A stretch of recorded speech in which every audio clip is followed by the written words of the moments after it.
Human brain જે છે ને એ હંમેશાના માટે કન્ડિશન, જે પાસ્ટની જે કન્ડિશન શું છે એ કન્ડિશન મુજબ એ જીવનમાં છે દોહરાવ કરતો હોય. કન્ડિશન મુજબ એક જોતા સારું પણ છે અને એક જોતા ખરાબ પણ છે. સારું એ રીતે છે કે કોઈ પણ તમે બાઇક ડ્રાઈવ કરી રહ્યા છો, તમે સ્પીડમાં બાઇક ડ્રાઈવ કરો છો. હવે વન્સ અપોન ટાઈમ છે તમારું કોઈ એક્સિડન્ટ થયું છે અને તેના લીધે તમારા બ્રેઇનમાં ફિયર આવી ગયો છે કે નહીં, જરૂરી છે કે હવે ગાડી હું ધીરે ચલાવું. આ એક બેસ્ટ કન્ડિશન છે, આ એક ગુડ વેમાં કન્ડિશન છે. પરંતુ મોટાભાગના લોકો છે એની જીવનમાં જે કન્ડિશન હોય ને કન્ડિશન મુજબ પોતાના જીવનના વિચાર લેતા હોય છે. અને આ છે એક બહુ ખરાબ આદત જીવનમાં છે. કોઈ વ્યક્તિ છે જે એક વખત સ્ટેજ પર ચડ્યો બોલવા માટે, કદાચ એક ટાઈમ માટે બધી જ વસ્તુ ભૂલી ગયો અને આ ભૂલી ગયો એના લીધે ઘણા બધા લોકો છે એની મજાક ઉડાડે છે, હસે છે લોકો. હવે આ વ્યક્તિ ગભરાઈ ગયો અને એમ વિચારે કે નહીં, આ વસ્તુ છે મારા માટે નથી, હું પબ્લિક સ્પીકિંગ ના કરી શકું, હું લોકો વચ્ચે છે બોલી ના શકું. આ એક કન્ડિશન છે. પરંતુ આ કન્ડિશન ટેવાયેલી છે ને એટલા માટે એ વ્યક્તિ ભૂલી જાય છે કે એક સ્પીકિંગ છે, એક સ્કિલ છે, એક આવડત છે, એને મહેનત દ્વારા છે હાસિલ કરી શકાય છે. કોઈ સેલ્સનો વ્યક્તિ છે, કદાચ એક વખત કોઈ સેલ્સ માટે જાય, 2 વખત જાય, 3 વખત જાય, 10 વખત જાય, 10 વખત જાય છે છતાં એને કંઈ વળતર મળતું નથી, એને કંઈ પરફોર્મન્સ નથી મળતું. હવે એના મનમાં એ વિચાર ઘર કરીને બેસી જાય છે કે નહીં, સેલ્સ છે એ મારા માટે છે જ નહીં, આ વસ્તુ છે એ મારા માટે છે જ નહીં. પરંતુ એ વ્યક્તિ જો કન્ડિશનથી વિચારતો હશે તો એ શ્રેણી સુધી નહીં વિચારી શકે કે સેલ્સ છે એક આવડત છે, સેલ્સ છે એક સ્કિલ છે અને આ જે સ્કિલ છે એની ધાર કાઢી શકાય છે, પુસ્તકો વાંચીને આની ધાર કાઢી શકાય છે. કન્ડિશન વ્યક્તિ હંમેશાના માટે વિચારે છે કે આ વસ્તુ અહીંયા સ્ટોપ કરી દેવી જોઈએ, કેમ કે મને આ વસ્તુ આવડતી નથી. આ એક જીવનનો અભિગમ છે. આ વસ્તુ મને નથી આવડતી એટલે આ વસ્તુને મારે અત્યારે જ સ્ટોપ કરી દેવી જોઈએ, હું આ વસ્તુ માટે બન્યો જ નથી. પરંતુ આ એકચ્યુઅલ ટ્રુથ નથી.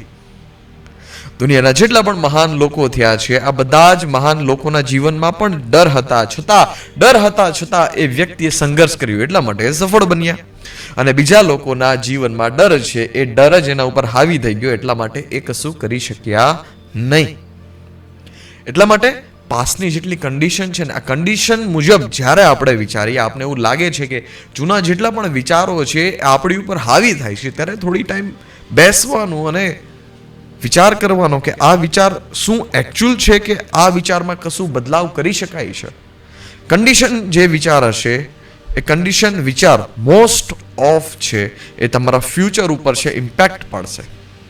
વ્યક્તિ ક્યારે પણ કમ્ફર્ટેબલ પરિસ્થિતિની બહાર જવા નથી માગતો, પરંતુ જે કન્ડિશન વિચાર હોય છે ને હંમેશાના માટે કમ્ફર્ટેબલ વસ્તુમાં રહેવા માગે છે, જે ડેઇલી રૂટીન સિમ્પલ જેવું ચાલે છે, એમાં કોઈ બદલાવ નથી કરવા માગતો, એમાં કોઈ ચેન્જીસ કરવા નથી માગતો. ડિસિપ્લિન છે તો જીવનની જે ડિસિપ્લિન છે ને એ કન્ડિશન હોય છે, પરંતુ આને બ્રેક કરવી વધારે આવશ્યક છે જો આપણે ઉપર સુધી જવું છે. તો હંમેશાના માટે વિચાર કરો કે કઈ છે જે તમારી અંદર ખોટી કન્ડિશન છે.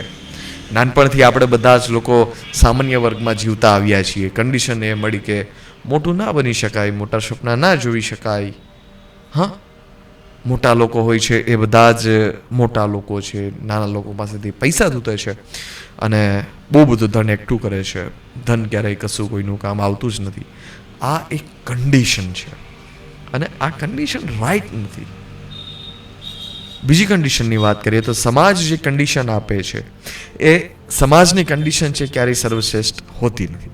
ઉસેન બોલ્ટ છે, ઉસેન બોલ્ટ જ્યારે વર્લ્ડ રેકોર્ડ બનાવે સૌથી પહેલાં અસંભવ હતો, પરંતુ સમાજની જે કન્ડિશનની વાતો છે કે 9.58 સેકન્ડમાં 100 મીટર ભાગી ના શકાય. સમાજની જે કન્ડિશન છે આ સમાજની કન્ડિશન ના માનીએ વ્યક્તિત્વએ, એટલે વ્યક્તિત્વએ વર્લ્ડ રેકોર્ડ બનાવ્યો. આપણે જીવનમાં જે નિર્ણય લઈએ છીએ એ કન્ડિશનથી લઈએ છીએ, પરંતુ કન્ડિશનને બ્રેક કરવી અતિ આવશ્યક છે જો આપણે પોતાના પીક પરફોર્મન્સ સુધી જવું હોય તો. વિચાર કરો તમારા ડેઇલી રૂટીનમાં કે કયા કયા નિર્ણયો છે જે તમે પાસ્ટના આધારિત લો છો અને કયા છે જે કન્ડિશન વિચારમાં છે જીવનમાં બદલાવની જરૂર છે. તો કંઈક બહેતરીન વાત બનશે, તો કંઈક જબરદસ્ત વાત બનશે. કન્ડિશન માઇન્ડ છે, એક પોઈન્ટ ઓફ વ્યૂથી સહેલું છે, એક પોઈન્ટ ઓફ વ્યૂથી સરળ છે, એક પોઈન્ટ ઓફ વ્યૂથી સારું છે, પરંતુ ગ્રોથ માટે કન્ડિશન માઇન્ડ છે એને બદલવું જોશે. એક પીક સુધી પહોંચવા માટે, તમારી લિમિટ્સને બ્રેક કરવા માટે કન્ડિશન જેટલા પણ વિચારો છે એને બ્રેક કરીને નવી પેટર્ન આપવી અતિ આવશ્યક છે.